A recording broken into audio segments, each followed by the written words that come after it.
Hey, welcome. Today we're looking at Dr. Grordbort's Scientific Adventure Violence, the Kickstarter. So this is the core book, forward by Greg Broadmoor, a role-playing game setting and supplement compatible with 5e and 5.5e. Look at there, 5.5e. That's probably the first one I've seen for that. TJ Grackle, Brian Saliba, Zach Thelier, probably butchered those names, but that's how it goes. Opening the book, well, let's see. We got the core book. Then we've got Dr. Grordbort Onslaught, Excessive Space Violence for Boys and Girls, written and illustrated by Greg Broadmoor. So this is a graphic novel, and it's pretty dope. I haven't read it the whole thing yet, but I just looked at the first couple things. This is what I really like. It's got some detailed inventions for your role-playing games and stuff in here. That's pretty cool. That's good. That's going to be a neat read. Like I said, we have the core book. Then we have a GM screen. And so here's the art for that. Come around here, let's see. And so that's pretty dope. That is pretty dope. And then the other side of the screen has some neat stuff. So generating Tuppeny equipment, fuel and ammunition, called shots, equipment hit point, the 8 technology types, healing, artillery, and heavy machinery, new skills, 5e skills associated with ability scores, malfunction tables, class conversion and repair checks. So barbarian in 5e equals the jackanapes in Dr. Grordbort. A bard is an immediate. A cleric is an evangelical engineer. Yada, yada, yada. A wizard is a bothan. A warlock is a proto-dentured. A sorcerer is an archaeomancer. A rogue is a scapegrace. Yeah, anyway. So, and then we've got your conditions over here. So that is your GM screen. Pretty cool. I got a neat t-shirt with this Kickstarter. So you'll probably see me wearing that at conventions like Gary Con. Let's see, we got a neat dice bag. We got an overly large D20 with a, what is this? A ray gun for the 20. Or is that a ray gun? A ray gun for the 20? And whatever that is, a broken ray gun? I don't know. Anyway. Got a really cool pin. It's a good size. Got a neat little patch. Go on some jacket, something, whenever I get around to it.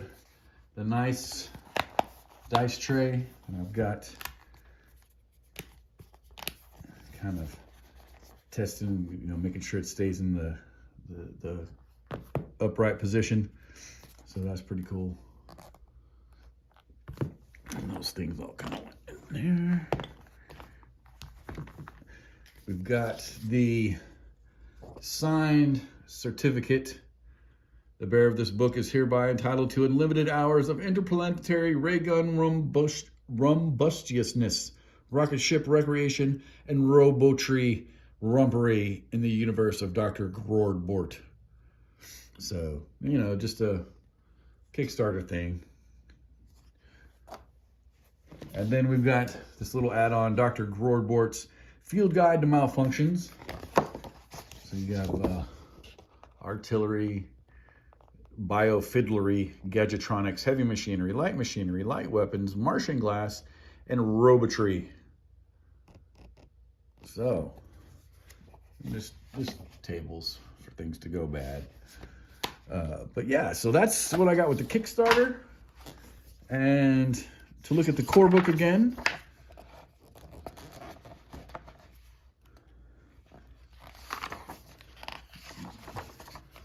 Chapter 1 is an introduction, the known solar system, Mercury, Venus, Earth, the Moon, and Mars. Or how the deuce did we get here? The known solar system. Traveling the known solar system, factions and power brokers. Chapter 2, never mind the bollocks, how do we play? Malfunctions, magic and other silly superstitions. Other bits and bobs. Chapter 3, character creation, choose your species and home planet. We've got humans, Martians, moonlings, robots, Venusians, and deep space species. Then you choose your languages. You bone up on the new Dr. G skills. You choose your class, which are similar, I'm guessing, to 5e classes. You choose your background. And then we've got a chapter on equipment. And then we've got Grordbortian Mastermind, GM, Handbook. Running games in the DRG universe, adapting 5e concepts, the world of Dr. G, unique scientific adventuring gear. Chapter 6 is in the interplanetary bestiary, where we have Venusians, lunar, Martian, and robots. Dramatis Personae in Chapter 7, Venusians, humans, moonlings, Martians, robots, deep space life forms, and common non-player characters.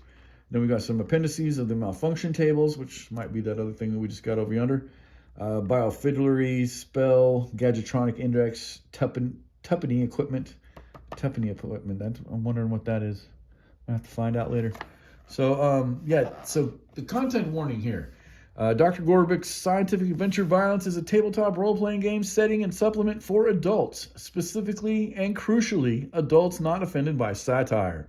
Subjects including colonialism, religious extremism, aristocracy, monarchy, speciesism, exotism, genocide, out-of-control capitalism, exotic trophy hunting, propaganda, toxic masculinity, and sexism are present and lampooned. While these elements exist in the world of Dr. G, and ours sadly, they have no place at the gaming table. GMs and players share the responsibility of ensuring that all players are welcome and having fun. Of course, indeed, encountering in-game the buffoonish embodiment of the most of this dreck, Lord Coxswain, can be highly amusing, but it's absolute hell sharing the real-world table with someone who behaves like him, even if they are only pretending. But I am just doing what my character would do is no excuse for behaving like a terrible human being.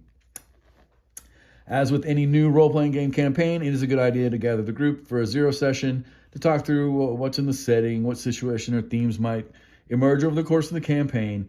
If you're the GM, be forthright with the group about the subjects herein. If anyone expresses discomfort about something, remove that bit. Even if all the satirical elements are removed, there will still be plenty of gear, vehicles, and creatures around with which to build a campaign. A lot of groups employ specific tools to ensure that everyone is having fun and provide a way for handling this. If anyone suddenly isn't, consider establishing lines and veils or other communication tools, particularly if you're sharing a table with people you don't already know very well. So, there you go. I'm not going to read any more of it, but it's kind of here we go. The Mercury and Venus and Earth, our known solar systems, Mars. So that's the introduction to Chapter 1.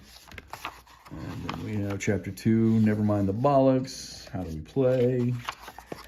Maybe all your gadgets, bits and bobs, planetary conditions. We get into character creation. Oh, here we go. So if you were raised on Earth and you are on Venus, you get a +2 strength, but a -2 constitution. That's pretty cool. But if you're on the moon, you get a +2 strength and a -2 dex. When on Mars, you just get a +2 strength. When in space or in the Kuiper Belt or other space rocks, you get a +3 strength and a -3 dex. So that's just raised on Earth. You have all the others too, so that's pretty cool. Humans, moonlings. Moonlings got 4 eyes. Okay, that's a little weird. Martians. Okay, they're a little weird looking. Robots, gotta like the robots. Venusians, they're a little weird looking.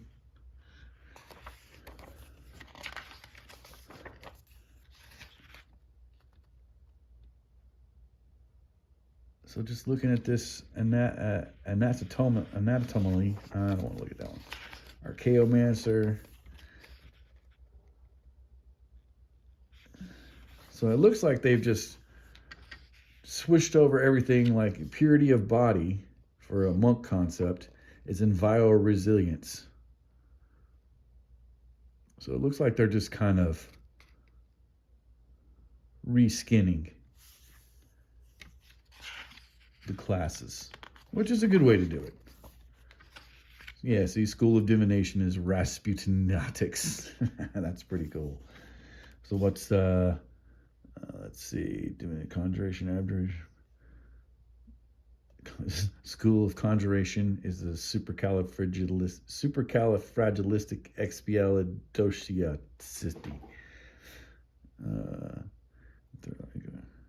Throlitude.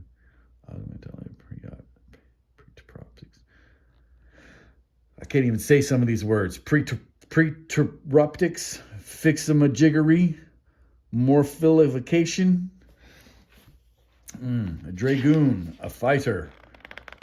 Get some proficiencies and skills and equipment, and you can adapt the fighter concept. So it's just different ways to do the skills. And then we've got our different equipments. Pistols and light equipment, light weapons. Let's say fuel and ammunition. Gadgetronics. More gadgetronics, more gadgetronics. You get attachments. Things you can put on other things. Armor and headwear. Ground vehicles. Techno mounts. Adventuring gear. What's next here? We got some artillery and more ground vehicles. After artillery, we got some rocket fighters and rockets. And more rocket fighters. And then the GM section.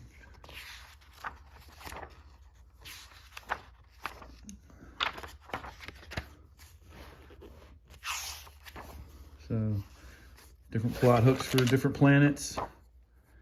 And we've got our monsters.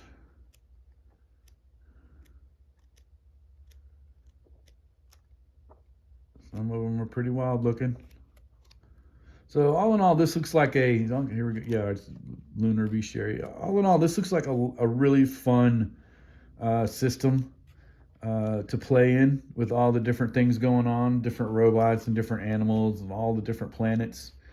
It's a lot like another role-playing game I have called Rocket Age. This is a little more steampunky, I think. The two games would definitely work well together.